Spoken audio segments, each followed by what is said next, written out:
White water is a magic world. In order to go kayaking in the right way, it's necessary to learn to recognize the forms, the movements, the colors of the water, all the signs that permit us to read the river and recognize the various situations that arise. Thus, observation of the river and understanding its dynamics permit us to move with the kayak in the best way.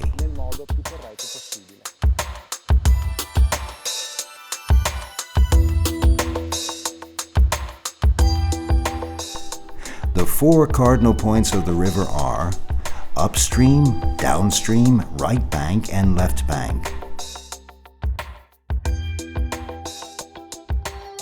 The current flows from upstream to downstream.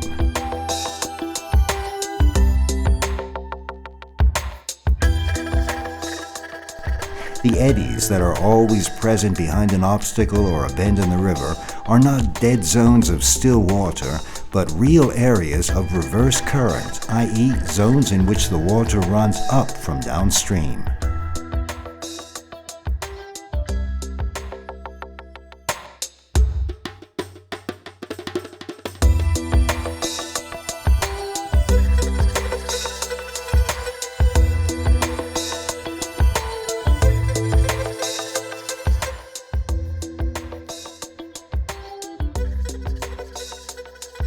An eddy has a top, a middle, and a bottom.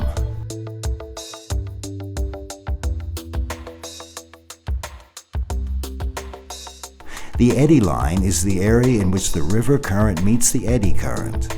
It is always a zone of turbulent circular movement and is, for the most part, to be avoided.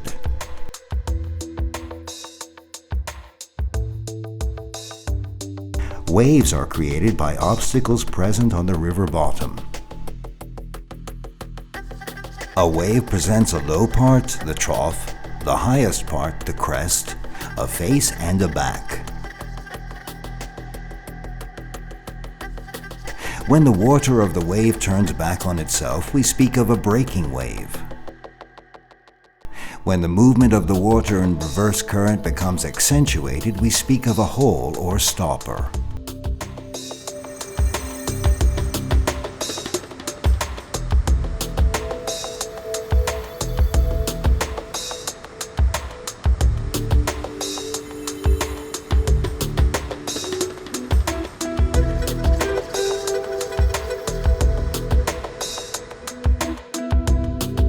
A pillow is where water striking an obstacle or a wall turns back upstream.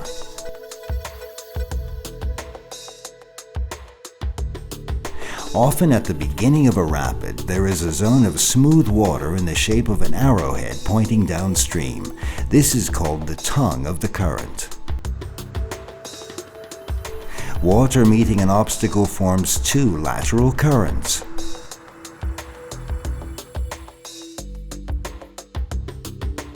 Shoals are where the river widens and the water becomes very shallow.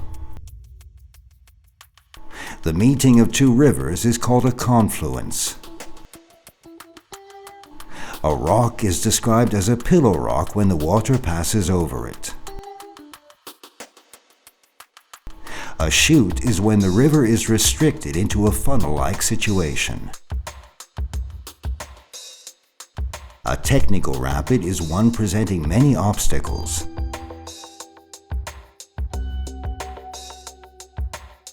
When the river increases in verticality, we speak of a river with a steep gradient. We can speak of a big volume river when the flow increases. There are big volume European rivers and big volume extra-European rivers.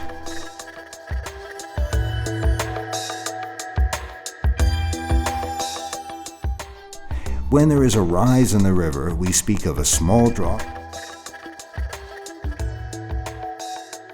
or a big drop. A drop greater than 5 meters is called a waterfall. Drops and falls can have various forms and characteristics. A drop can be straight, oblique, circular upstream, circular downstream, arrowhead upstream, arrowhead downstream, and combined. In the river, there may be branches and tree trunks. When the water passes under a rock, we speak of a siphon. When a rock wall is hollowed, we speak of an undercut. On the river, we can find artificial man-made structures such as dams and weirs, etc. These are all potentially dangerous and almost always require portage. Often on the river, there are foreign structures present that demand careful attention.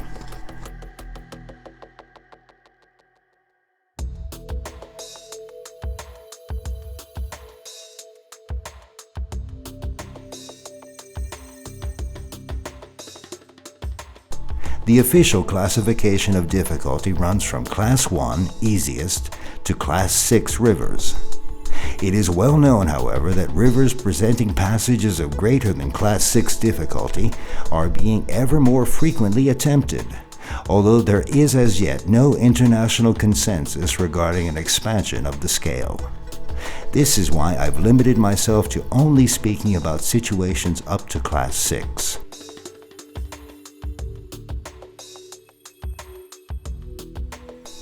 The data necessary for knowing a river are the put-in point and the take-out point, called access points, the length in kilometers, the difficulty expressed in levels from 1 to 6, the flow in terms of cubic meters per second, the gradient calculated in meters per kilometer, the types of alimentation of the river, the weather, that is, the atmospheric conditions we will presumably encounter, accessibility or the degree of isolation of a river, continuity or the proximity of the rapids, runnability, which indicates the number and types of portages, dangerousness, which describes the quantity and quality of the dangers, and average running time.